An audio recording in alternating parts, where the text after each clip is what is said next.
Hey guys, welcome to another episode of The Modern Man. This is a series and a show where we tackle and discuss some of the issues and the obstacles that men face in today's society. And the focus here is growth. Today's topic is living with intent, but first we have the usual suspects with us, Tyler Harris, and of course Tim Pecoraro. And joining us today, very special guest, Sergio Loaiza. Thank you for having me. I'm doing great. Doing good, man. And before we jump into today's topic with living with intent, why don't you introduce yourself to our viewers and tell them what it is you do? Awesome. Well, guys, my name is Sergio Loaiza, originally from Colombia, South America, not to be confused with South Carolina. So get that right. But I am a cinematographer. I have a production company here in Greenville, South Carolina. We specialize in drone cinematography and also have past experience in MCing and marketing. So kind of dabbled in a lot of different things, but now I'm definitely in the space of social media marketing with digital content and also a little bit of leadership and development. Wonderful. Wonderful. Yeah. Definitely a lot of things going on. And to balance all of that, we know it takes intent, right? Yes. You have to kind of be intentional with what you do, kind of like the purple shirt, the purple shoes. That was done on purpose. Oh, look at this. Yeah.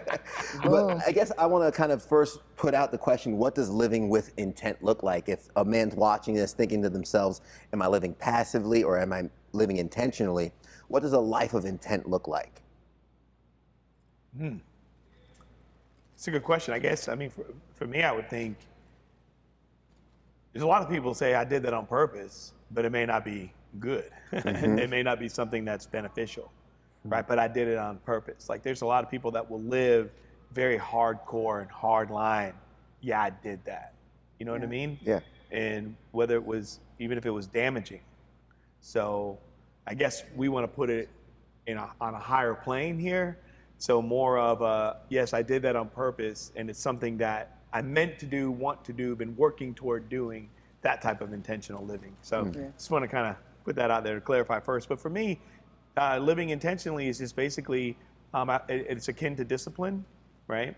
It's going to require discipline. So discipline, simply defined, would be give yourself a command and do it. Like literally do it. And so it's great to have to-do lists. People do that. I have a to-don't list. So I make one list. It's like, don't do these things. So then I only focus on what I'm supposed to do, right? Yeah. Because I can get, I have focused ADD is what I call it. I get thrown all over the place, shiny things, which we all struggle with. But it's like literally saying, okay, this is my plan. This is what I'm going to do. Now I have to tell myself to do it, and I work it out. But do it intentionally. And I think if you want to see a better impact, you have to align your intention with your impact. So if your impact that you say that you want is up here, it's going to require an intention to match that of what it is that you say you ultimately want. Because a lot of times what happens is something will happen, they'll get a result, and they'll go, well, that wasn't my intention. Well, were they aligned in the first place? Right. No, that's really good. Man, I like how you said that you can do something on purpose. That doesn't mean it was good or that it was positive. It was just done willingly, or it was done, you set out to do that. But to me, the intent, if I think about having intent, I think about having a reason. Yeah.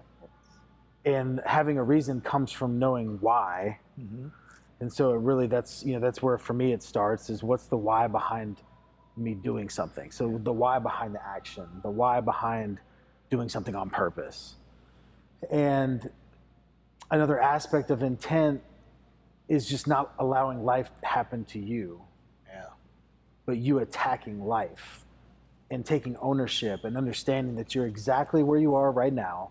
For those watching, you're exactly where you are right this second, good, bad, or indifferent, and it's all on you. Like it's all your fault. It's all based on the things you've done. And taking that ownership and saying, okay, now that I know that, and that's me that got myself here, I can get myself to wherever in the world I want to go. But I have to figure out what my intent is on the front end. To be able to guide me in the right direction so that I can do things on purpose, but that there's purpose behind it. Right. No, that's so good. I love what you said, Tyler. I mean, I think it starts with a why. Everything in life starts with a why. Why are we here? I mean, if you look at why are we sitting down and chatting? What's the purpose of us sitting down? So I think for me, I always look at it through the vision of a bus. We're like, let's present all four of us on our bus now. We're each driving. Are you driving the bus or are you just a passenger, right? And where's this bus going? So obviously this bus that we're currently on now is to hopefully inspire people to understand what version of life they're on, what path they're on through the conversation we're about to have. So I think you hit it on the nail. Is that why do we do the things we do? Yeah. And it starts with, I think, I love to think about this. The quality of our life is determined by the quality of the questions that we ask ourselves every day.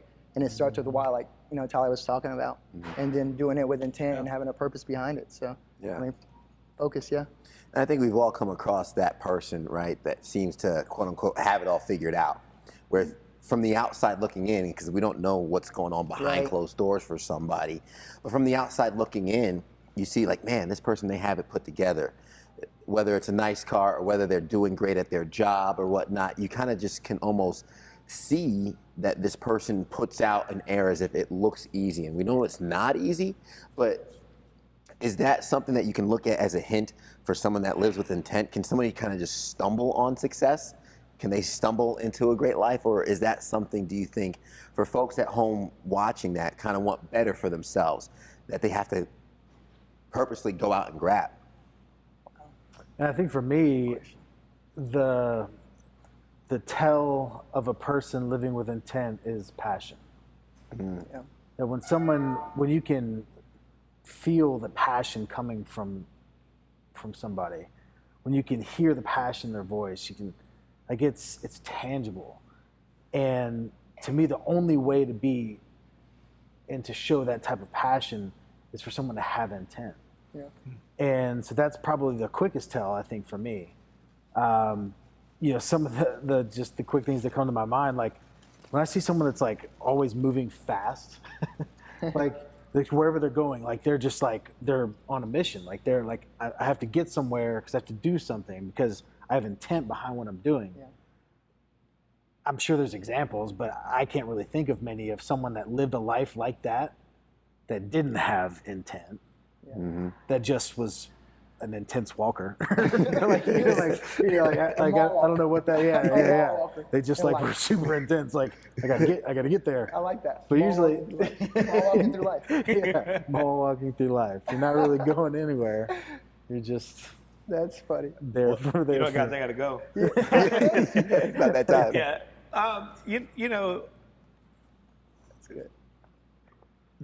I don't know that you can, just by seeing it, wow, they have it all together, or it just appears that they have it all together, whatever. I mean, it's like when you hear about people say, well, this person's born privileged, right? All these things. I'll say this a billion times to people. Pressure is the privilege all human beings share. It's the only way to get to the essence of who we are. Adversity reveals who you truly are, not who you say you are, right? That's the key to everything for me, right? So if that's true, I also say this. So maybe I wasn't born on third base. So I can look at someone and think, wow, they're always on third base. So they're doing something, right? So either they got lucky, they get to, what do they call them? A reliever. Baseball, what do you call that person? Relieving pitcher? No, someone who runs for them. Designated runner? Pinch runner. Pitch runner, yeah. Pinch runner, There we yeah. go. Man, can't even think about sports here. Yeah, Sorry, pinch guys. runner. If anyone, man, don't judge me. I didn't play that much baseball. But anyways, being a pinch runner, so we don't know that they get to pinch run or pinch hit, right? I want to see a person in the batter's box. I don't want to stumble on some sort of excellence. I don't want to stumble on some sort of success. And I want to encourage everybody to go through the motions themselves, so to get that intent, right? I mean, they've got to find their flow. They got to know what it's like to be in the batter's box themselves. They got to know what it's like to see the 98-mile-an-hour pitch come, the changeup come, the curveball. They got to get hit by pitches. I mean, I think it's this, they got to have time to get into that box. So I think we can guess at a lot of stuff, but my thing is theories are great, but evidence is better. Yes. And so, one thing I like to encourage people to do is go get evidence. Like, what would be wrong walking up to the person that we're looking at and wondering they have it all together? What if we tap them on the shoulder and say, excuse me, can I ask you some questions? Yeah. Because it appears as if. Yes. Just like you ask great questions, Ted, and as you were saying, the quality of your life is determined by the quality of the questions that you ask. Yeah. I tell people the quality of the answers that you get are based on the quality of the questions. 100%. Same exact thing. Yeah. You ask great questions that pull these things out. What if we tapped, so we're doing it here in this setting, but the men watching, go tap another person on the shoulder and say, tell me about that. Yeah. How did you get there? Yeah. What do you do? What's the batter's box like? Yeah. Exactly. And that's the intent there. Yep. Yeah. Yeah. Yeah, that's huge. Yeah, that's huge, Tim. I mean, you obviously, you're spot on in the sense of like finding somebody that has the life that you want. I mean, for me, like I was very intentional when I started my pursuit of like creating the life that I really wanted, was finding that had everything in life that I actually wanted. And that might be hard to do because we're talking holistically, but it starts with what you said, having the intention to go be like, okay, well, I might not have everything in order, but there's gotta be, having the faith that there's gotta be somebody out there that I can find something that has, or someone that has holistically everything that I want: marriage, lifestyle, time and money balance, everything that you can think of to create a balanced lifestyle. But it starts with intention of finding somebody. And to answer your question, I mean, what do you tell an audience is that you gotta be intentional, I would say, in the sense of like, okay, mentorship. Finding somebody that is willing to mentor you in that sense, but you can't be scared to tap somebody on the shoulder because it starts with modeling. It starts with modeling, so you got to be intentional in that way. Something I'm picking up on the common trend with intent, right? Before you could be intentional on what it is you're doing, you have to know what you want and where you're going. I know you love to talk about the area of exploring and finding that. So I think the first step for being intentional is finding what it is that you want and what direction you want to go in. Right. What does that process look like for somebody that's just starting off, who doesn't know what their intent should be yet? This is the $1 million question. Yeah. I mean, like how to figure out what you're born to do, or what you want to do, or it's really trying to figure out your entire life. And we can't do that for people. But for me, it starts with figuring out where your gifts are, where your talents and gifts and skills and abilities lie. You see a lot of people, they say, and coming from experience, like I've said it before, if I could only find something I was passionate at, if I could only find something I was passionate about, man, then I would go all in, and I'd be living life on purpose. And what I realized is it was more about figuring out what my gifts were, going all in on those gifts. And I truly believe that will turn into the passion. That if you're going all in on the things that you're truly gifted at, you will become passionate about that process. Now, it may come disguised in a lot of different ways. Like, I'm in the insurance business. Am I passionate about insurance? Absolutely not. Nothing about insurance, excites me or makes me, tick. But being able to coach and lead and train other people, give them an opportunity, give them a vehicle that can get them to where they want to go, and give them the opportunity to become the best versions of themselves. Like, that's what I'm about. Insurance just happens to be the disguise that my purpose or what I'm supposed to do is wearing. So I think a lot of times people can be in a career, especially, where they're like, man, this isn't for me. I got to figure out like the opportunity, the opportunity. But what I know is that the right opportunity, or the perfect opportunity, or the opportunity of a lifetime will never come unless you're excelling where you're at. Yeah. And that's always going to be based on what your gifts are. And for me, personally with my faith, like I believe that your gifts are God-given. And, if I'm going to start anywhere, I'm going to start with the things that were given to me by God. Right. And those are those gifts. And if I'm not operating out of those gifts that were given to me by God, then I'm always going to be chasing after things that are going to be fleeting. Yeah. And it's never going to take me ultimately to where I'm supposed to go, because why were they given to me in the first place? Yeah. I love what you were talking about with kind of exploring what your gifts are, and also the fact that your career, your main job, isn't your passion, but it allows you to exercise your passion. I think a lot of times people get caught in with what their main focus is, their main career. This pays the bills. I heard a quote one time, someone says, I had to do the things that I didn't want to do to eventually do the things I love. Right. I think a lot of people, they get caught up with their personal scenario in terms of being stuck and not knowing how to use that for the future.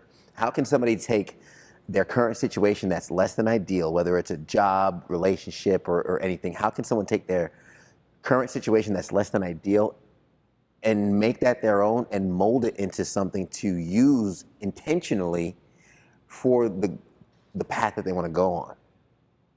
Yeah, it's a loaded question.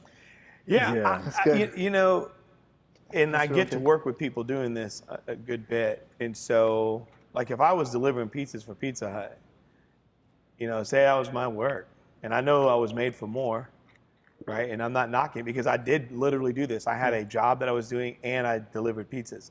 But my cheese didn't slide on the pizza. You know, when I delivered it, the pizza was intact. And then when I worked on the line, I made the best pizza. I was the CEO of that job. So I think it's important to drill into these deeper attributes, qualities, and characteristics as well that you want to have.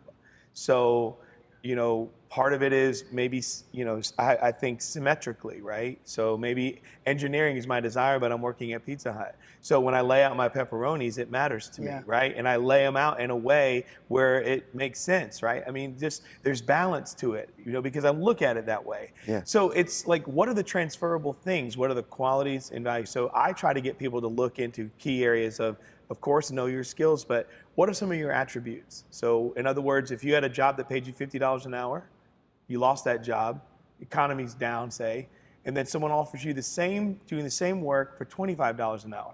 A lot of people will say no to that, or they'll go work and they'll work as if they're being paid $25 an hour. I'm gonna go work like I'm being paid $50 an hour, because I believe the economy will recover and I'm promotable. Right. So these are all the things that you have to dig into. So you need to look at your gifts and your skills, but you also need to think about, what are my gifts and skills that are transferable into anywhere that I go as I'm learning my passion. But then also, while I'm doing time in one thing, what are the things that matter most to me? What are those things that I value? What are my own personal values that are, or my work ethic and all of those things? What's the promise to myself? You know what I'm saying? That I'm not going to represent myself as less than. So you have to spend some time in that area, because then, trust me, when you start living into it and you show up making those great pizzas, it's amazing how that job posting shows up for the thing that you ultimately want. Yeah. And it starts to tie into that deeper passion, you know what I mean, where you can go be fulfilled. Because as he said, you know, Tyler made a great point. He's not in love with selling insurance. What he's passionate about, people. Yeah. And leading and training people how to do something better. That's my world. People say, well, what's your favorite industry to go coach people in? I'm like, where there's humans. Yeah. Because it's like, I get to be a leader. I get to be a robots yet? Yeah. No, I don't want to do AI, you know. But I mean, you understand what I'm saying? It's like, because what I've discovered was I didn't need a place to do it, right? You know what I'm saying? I just need people. I need to be able to connect with people who are wanting to grow at a certain level. I don't care what their station is, what part of life they're in. So that's what I think, that's very helpful, I think, and useful when people just kind of break it down. Start with your skills and understand you'll find that passion, right? And he just has a great mechanism now to where there are all these people who need his love for seeing people improve their life. Yeah. You know? And so it doesn't happen overnight, and you're not just going to stumble on it, I think. I really believe it's the breadcrumbs in the forest that leads you back home, back home. You know what I mean? Dropping a trail to help you find your way. That's kind of the way I see it. That's so good. You guys said so many good things, and I'm just trying to figure out how to like bottle it all up. It's like, well, it's a lot of stuff, but I guess, I mean, if you're asking the question, how do you just tell the average Joe? I was the average Joe just a couple years ago, just trying to figure out what I was going to do. And I think the question I asked myself was obviously, what am I good at? What are my gifts? Where do I want to go? Those type of things. But then you kind of get stuck there. Okay, I know what I'm good at. I know where I want to go, but what next? Mm-hmm. And it hit me, man. It hit me like a freight train. And you said it, Tyler. It's like, for me, it's 100%. And without a doubt, for me, it's been modeling. It's always been modeling. How do you, I know where I want to go. Then you have to put yourself in an environment around other people like these guys. Yeah. You have to put yourself in an environment where people are magnetic, where people have hope, honestly, because that's literally, in my opinion, people that aren't intentional is because they're lacking hope. And that's what our society is lacking the most of. So when I surround myself with people that have energy like these guys, that have hope, there's only one thing that I can become, is I will have hope with them, alongside them. But here's, I think, the double-edged sword of that is that I will have hope for a significant amount of time, but if I don't put action behind that hope, I think we go right back to our mechanism of like, hey, flight. I want to flight because I'm not going to get to where, maybe those are just dreams. Maybe those are just fairy tales. I think the intention comes from surrounding yourself with people that will build you up no matter what. That once you step into their environment, they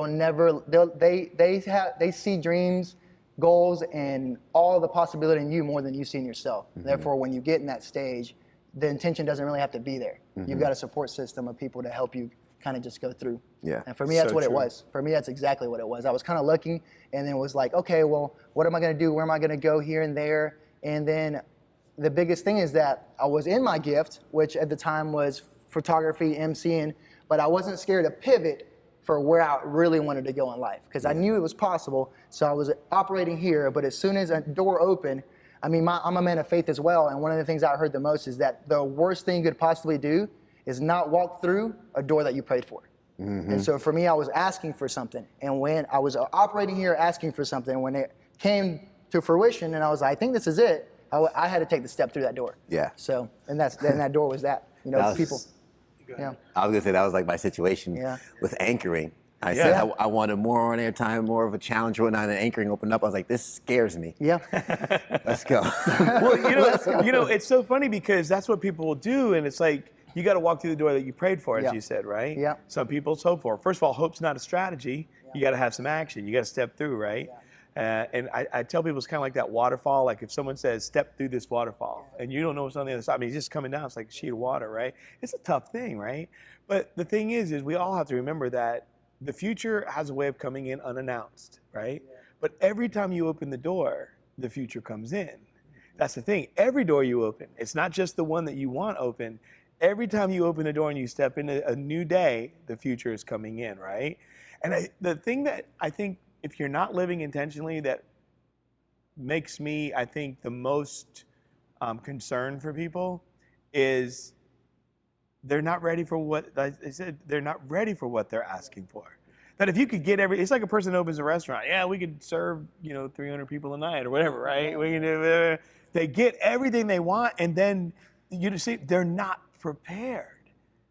So they were intentional about opening the restaurant, but they're not intentional about being prepared. Isn't that interesting?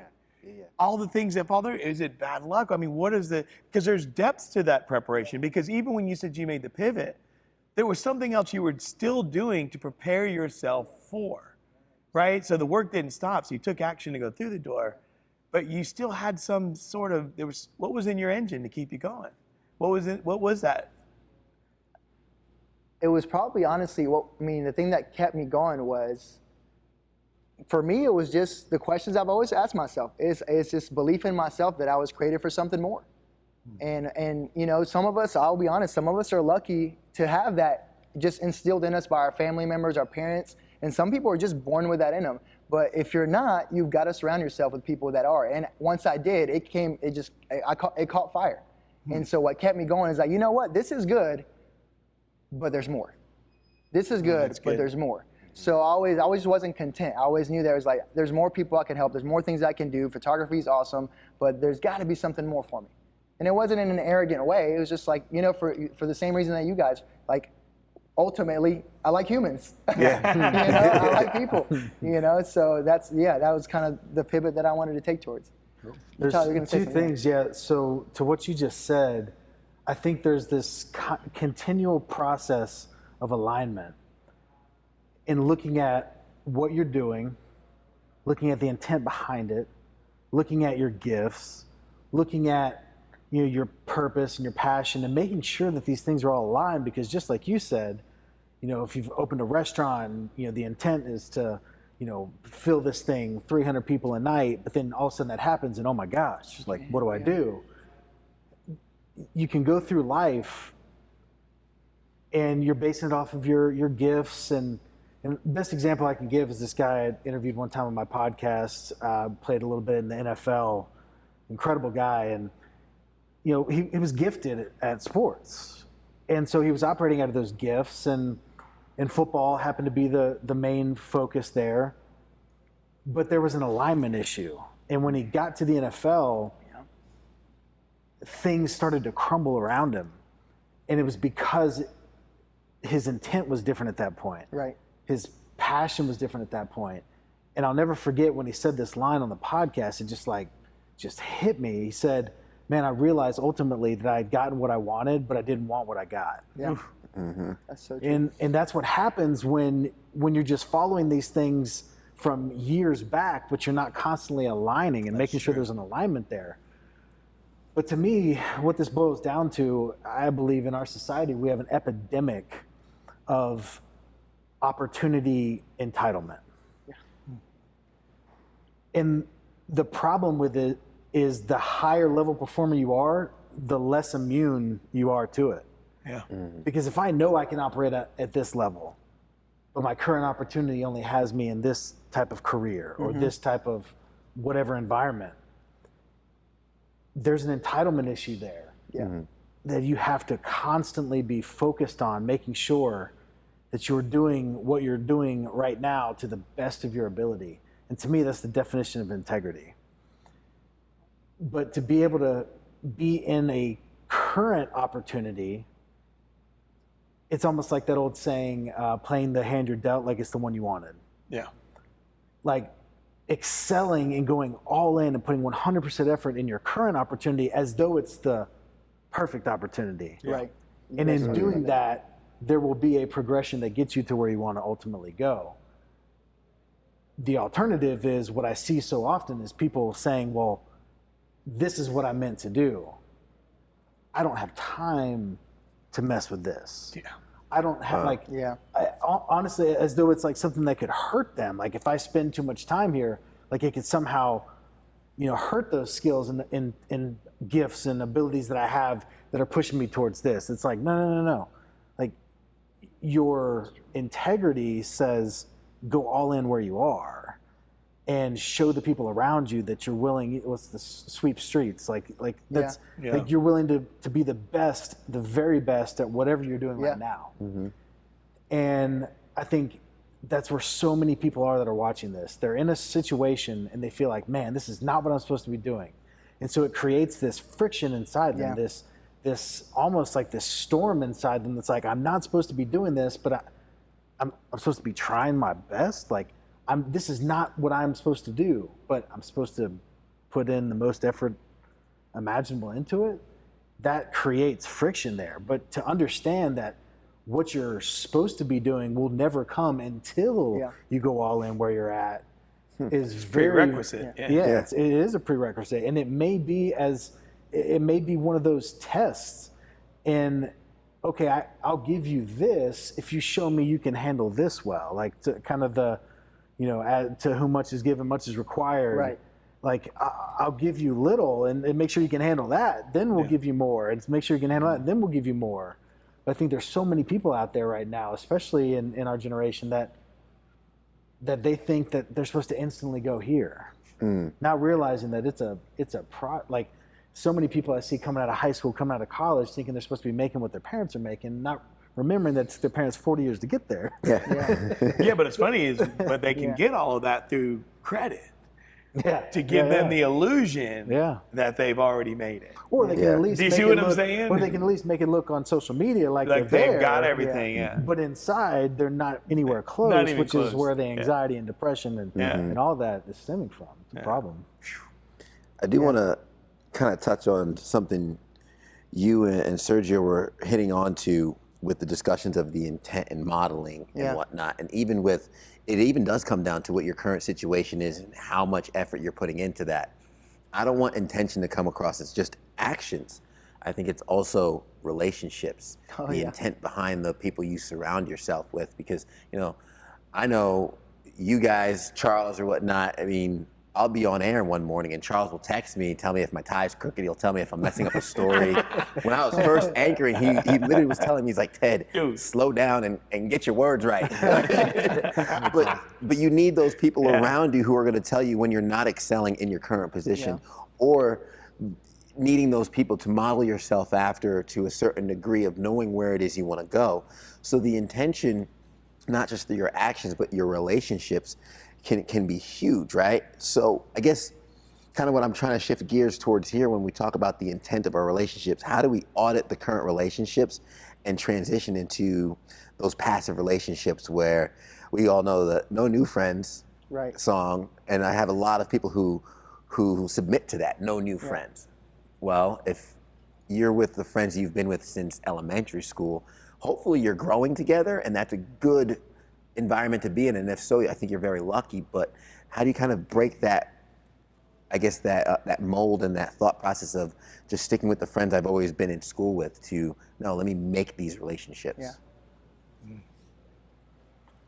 I'll start with this. I'll say this. I'm not in the mode of no new friends. I'm in the mode of only intentional friends. You know, and I know we're on that topic, but it's realistic. Like, I only want to associate, not only, but I only try to associate with people that are like-minded and that want to go where I want to go in life and that are doing similar things, because how do we pull other people out of the ruts and the drifting that they're in is by having a group of other people that actually have peace in their life and have things like that. So for me, I have very intentional relationships, and I don't necessarily would get offended if I, bring new people into my environment. Like I say, for example, like I've admired Tyler from a distance, like everything that he's doing, super cool. We don't need to be best friends. And it's not because, I don't want new friends. It's just because I'm on my path. I know he's on his path, but it's cool to see other people doing similar things, right? So it's like, for me, it's like, it is still very intentional. And I think it's okay to have intentional relationships. Like even us, how we met, right? Yeah. We met because we had common threads,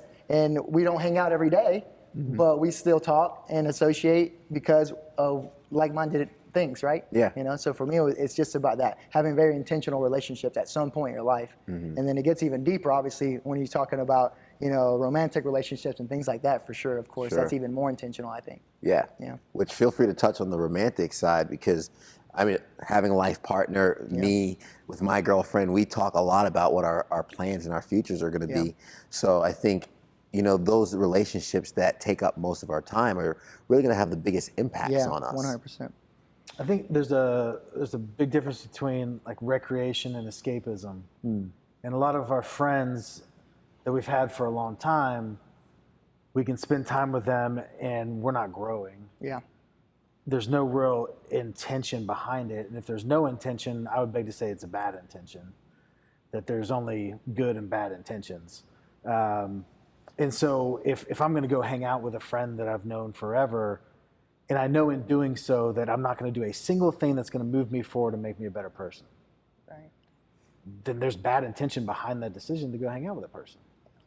And it's nothing against that person. It may be against me in the way I've created that relationship and cultivated it over time or allowed it to get to where it's gotten. But I think the relationships that I want to focus on are the ones that I'm intentional about, and the ones that are mutually beneficial in growing one another and pushing one another and challenging one another, and talking about uncomfortable things, difficult things, talking about someone that I can talk about my struggles, but also someone I can celebrate with. I think that's a big missing piece a lot of people don't have. Like, everyone needs a friend or multiple friends that they can celebrate the things that happen, and that person will be genuinely like joyful in that celebration. Like, man, I've been working on this deal for 14 months and I finally just closed it, and that person's like equally or greater happy than you are about the deal, versus those friends that you're like, that are like, must be nice. Or, kind of are living that life. But if there's no intention, then I would really challenge people to look into, is it actually a bad intention? Am I hanging out with that person just to escape from reality? Right. Am I hanging out with that person to make myself feel better where I am, which is a real thing? Like, am I hanging around with this group of people today because it's going to make me feel great about where I am now, because at the level that they're at? And what's my intention behind that? There's a lot of dynamics there, but I think it's just important to understand that every single thing you do is with intent, either good or bad. Yeah, it's tough because, I call them, it's a necessary ending, and there's some great literature out there and stuff like that. But it's when you have to kind of walk away. There's going to be people who feel like that, oh, you think you're better than me. Well, no, I'm just choosing a different path, right? Well, what about all this that we've done in the past? Well, you can't, we cannot coexist like that. You know what I mean? We can't do a relationship that way. It's getting clear on the way you're going to do relationship. It's not a boundary on them. It's a boundary on yourself and a limit for yourself with some navigation added into it, right? In some direction. But, when it comes to auditing, I think you need to first audit yourself, when you're going to audit relationship and things like that. Because you can only attract what you are anyway. Mm-hmm. So if you think your friends are a bunch of crap, well, they're yours. Yeah. It's like, and you're the common denominator with all your friends, right? So I think we need to start getting, I love getting out, you're in a room full of people, you're celebrating, you're shaking hands, people are excited. We go to an event, all of us go, we'll meet 100 people and they talk to us and we're there around a common thing. So it's in the context of the gathering. Meet some cool people, but it doesn't mean we're going to advance with them. So I like to think of, there's the inner circle, there's the outer circle, and then there's everyone else. So I like to first do a self-audit, right, and make sure that I know if I were to attract, right, anybody into my life, what would they look like? And I have to start by first saying, what do I look like? Not a perception, I don't want a perceived value of what I look like. I want to intrinsically know, what do I look like? Best place to start is start with your significant other, your spouse. What am I like? How do I behave? How do I act? If you only got one inner circle friend and you want to know what you're representing, so Tyler, what am I like? How do I act? How do I behave? You know what I mean? Like literally get into those real conversations. Start with yourself, then start working your way out. But then what's going to be interesting is you're going to realize that you're going to notice some people that may feel like maybe you're slightly pretentious or, wow, you keep me at an arm's length or whatever. Right, because if it doesn't line up, it doesn't line up. Mm-hmm. So, not all pieces are meant to fit. And that's the thing. It's like, you know those people you run around like, this is my best friend Fred. Yeah. You go to another state, oh, let me introduce you to my best friend Larry. And like all these best friends, how do you have time to have that many best friends? How are they all your best friend? Yeah. And it's just, we're so loose with how we describe those things. I've got 5 guys I can count on my hand that have been in my life for 22 or more years. 5 guys that if I got put in prison, they'd come see me. Mm-hmm. If I was not available, one of my children were in trouble, they would drop what they're doing and go to them and help. Like I have those relationships. And it didn't come easy, but there was an attraction, and none of them were like me. That's the other beauty of it. When I got into more of what I wanted them to be like, but I started being who I was, I got the right type of friendships as well to come into that inner circle. And then the outer circle, there's a little bit more that some more will make it into the inner, right? Mm-hmm. But I'm not going to try to put everybody in the inner circle. But the relationships are going to matter. And it is going to matter how intentional you are about building the right kind of relationship. But it's really going to be even that much more important about how you intentionally look at yourself, right? Not just say, what do I want and who do I want in my life? But also it needs to be ultimately my why, what's my purpose, what are my values, and ultimately I want to add value to their life as well. It is the iron and sharpening iron, the whole reason modern man why we're doing this. Like I love having with you, and I'm sure the more I get to know you, it's just going to be great. Yeah, sure. But I love the value and the diversity, but there's an attraction. Mm-hmm. What did you do and I do to connect? What did we do besides sit and have a conversation? What happened? Yeah. Right? Same thing. It's like, it's all those things. But I think you're clear on yourself and getting clearer. You're clear on yourself and getting clearer. I mean, you know what I'm saying? Like this, that's the magic of this. Yeah. I know I'm just rambling with this, but we sense. Really need to, and I love the word, yes, audit. I mean, I'm talking like the IRS would go through your bank account. Yeah. Audit. Like, you know what I'm saying? Meticulously. Yes. Yeah. You know what I mean? Yeah. Like, let it be a little scary to people. What are you doing? I'm auditing my relationships. Yep. Well, what does that mean? Well, all things are being considered right now. Mm-hmm. Why? I'm continuing to grow. Yeah. That's so good. I know you might like this. When you're speaking of audit, you got to know what you want. And one of the guys that I listen to a lot is TD Jakes, and he talks about how, speaking of relationships, he talks about how women, he's like, sometimes women are like, they're shopping. It's like, I'll know it when I see it. And he's like, no, it's wrong. He's like, you can't use that theory in life. Yeah. He's like, you got to know what you want before, as you're shopping. No, leave me alone. I'll know it when I see it, when they're looking for a dress. But I was like, to talk about that and relationship-wise, I just went through that. I've been single for so long, almost 9 years. And it's crazy to see when you know what you want and you start asking those questions and you start becoming what you want to see in another person, how you start seeing it manifest in your life like that. Yes. Especially when you're being obedient to who you want to become. And it's just crazy because if you don't know what you want, if you don't know what you're looking for, how do you know it when you see it? Yeah. It's almost impossible. So when he said that to me, or when I heard it, I feel like he's mentoring me, but I just heard him on a podcast. But it's like, it's like, man, there's so much truth in that. Mm-hmm. You gotta know what you want. I started writing it down. The power of manifestation and all that. My intentionality was like, okay, this is what I want. First time ever in my life, I ever started writing things down on a piece of paper about a significant other person that could be my life partner possibly and see where it goes. I actually wrote it down for the first time ever. I've heard it so many times, but I never decided to write it down. And I could blow your mind with stories of the things that I wrote down and the things that I've seen manifest in just over the past 6 months. Yeah. Yeah, it's wild. And it's exciting because why does that things happen? For me, is because if those things happen in our life, it's so that we can share why they happen in our life so that somebody else can tap into that same fruit, Yeah. So it's pretty cool. Good. I just thought of, too, when you're talking about women shopping and knowing what they want, being with the modern man, it's like men should treat life like they're going to the mall. They know what they want, they walk in, they get it, and they come out. Yeah, that's a good point. Treat life with intent like that because we treat time as if it's forever, as if we have so much of it, right? Yeah.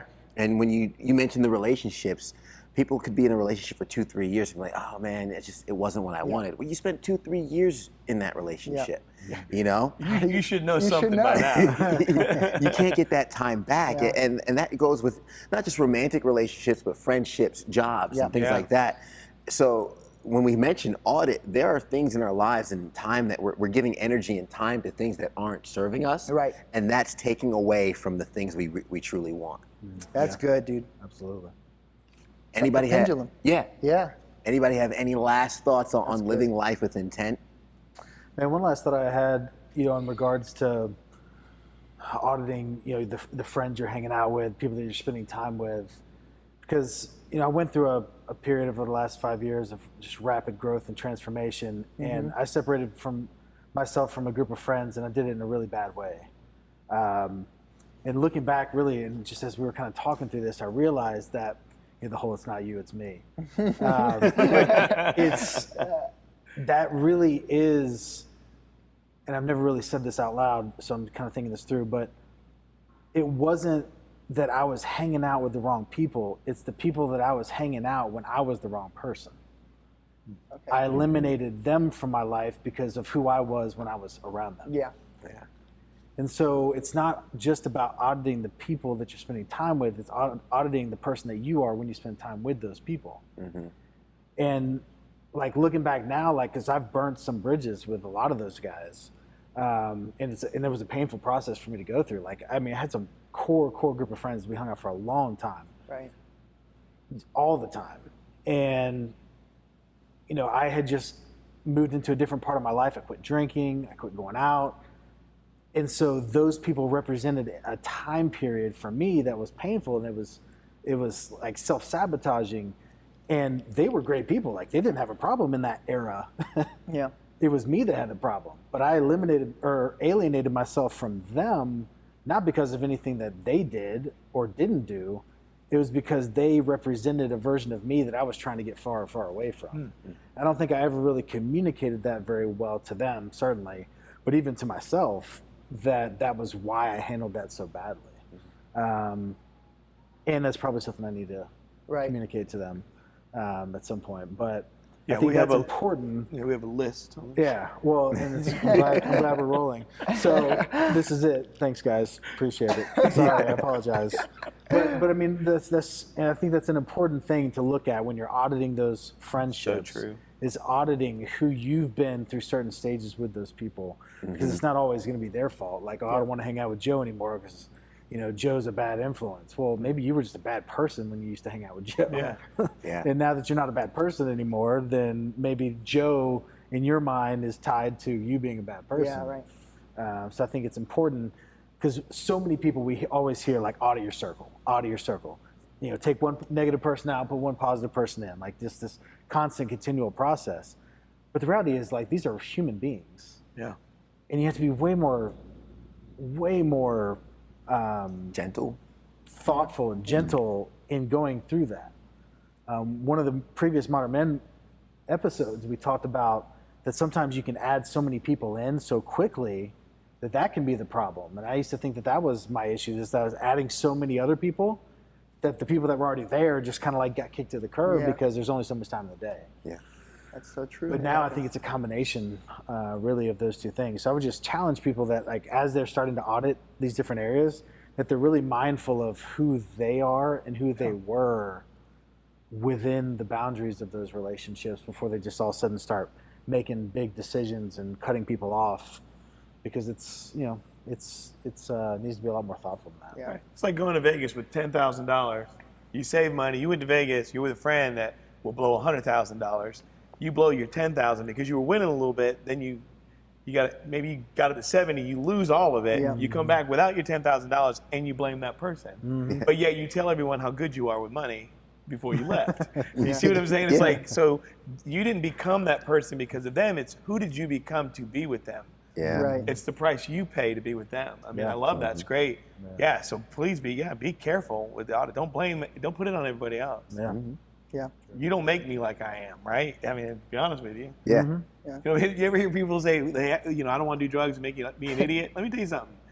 Drugs only magnifies what you're already doing. It's like, you know what I'm saying? Like, you don't become an idiot. You know what I mean? It will magnify whatever amount of idiot is there. Yeah. I mean, literally, but that's what ends up happening to us. We've got some kind of trapped wildling in us, and that's what he's, each of us, and we come around, and what are we changing to be with them? Yeah. I love that Great. saying. I love that. It That's so says true. how power, money, and money, what's the third one?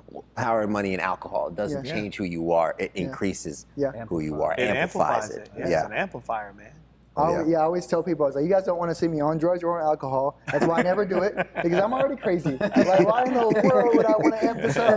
Like, I'm already hyped all the time. Yeah. Like, no, you don't want to see that. So that's why I don't do it, I think, Ted, my last thing would be this. Man, I love what you said, because I have so many friends going through that exactly, where they're bringing new positive into their life, and then they start feeling like, man, I'm not a good person because I'm putting my other friends aside. And they start getting like, they feel insecure even more as they're doing something good. So it's like a constant battle. And the way I see it is like, anytime that you're intentional, being intentional can be very intimidating, not only for yourself, but especially for the people outside of you. And it's going to be very intimidating. So if you're going to step to be intentional, the moment that you take that step to be intentional, you better get prepared for a fight in the mind. Meaning that you have to realize that from this point on, I will take the high road. It's because people are going to notice that I'm going to try to do something better. So it's not me, it's their insecurities and the things that they're dealing with in their life that they're trying to portray on me, because I'm trying to move forward. And I have so many of my friends now that are stepping out of those circles that it's the same conversation and over and over. Oh, my friends are thinking this and this and that, because now they're trying to move forward. And I'm like, look, well, take the high road. You got to put yourself in their shoes. You're challenging them.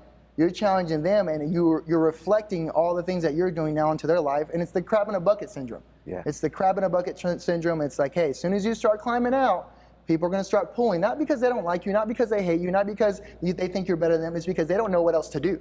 And that's why, at least the advice I always give my friends: take the high road every time. Yeah. Some of them might actually maliciously be trying to pull you back down, but most of them are honestly just confused. Most of them are just drifting through life, and they're just looking for hope. Yeah. So if you take that high road, eventually you can actually pull one out. And they're probably also afraid that you're leaving them. Yeah, And their 100%. fear is what's causing them to try and hold you there. And it happens so much. To that point, there's been friends from my past who I've kind of lost touch with, who message me and they're like, hey, Ted, I'm on this self-growth kick. Do you have any books you can recommend me? How awesome is that? I'm like, hell yeah. Like, hey, not only am I like, hey, read this, I'll send them the book I read that I highlighted. I said, highlight what you like and let's talk about it. Yeah. Dude, because that's so good. my hand is out there. Yeah. So kind of closing this up, the common denominator for this whole episode that I've heard each and every one of you touch on if you're watching this, you are the captain of your ship. Take responsibility. Surround yourself with a crew that's going to help you navigate the waters, and remember that the rough waters make good sailors. Push through and also know where you're going. Look at your compass. Make sure it's working. Shake that thing a little bit. Make sure it's going in the right direction. But look at your compass. Know which way is north and head in that direction. Surround yourself with a crew to get you there. Take responsibility and live with intention. Check that compass often and make sure you're heading in the right direction. Go out there, guys, and be a modern man.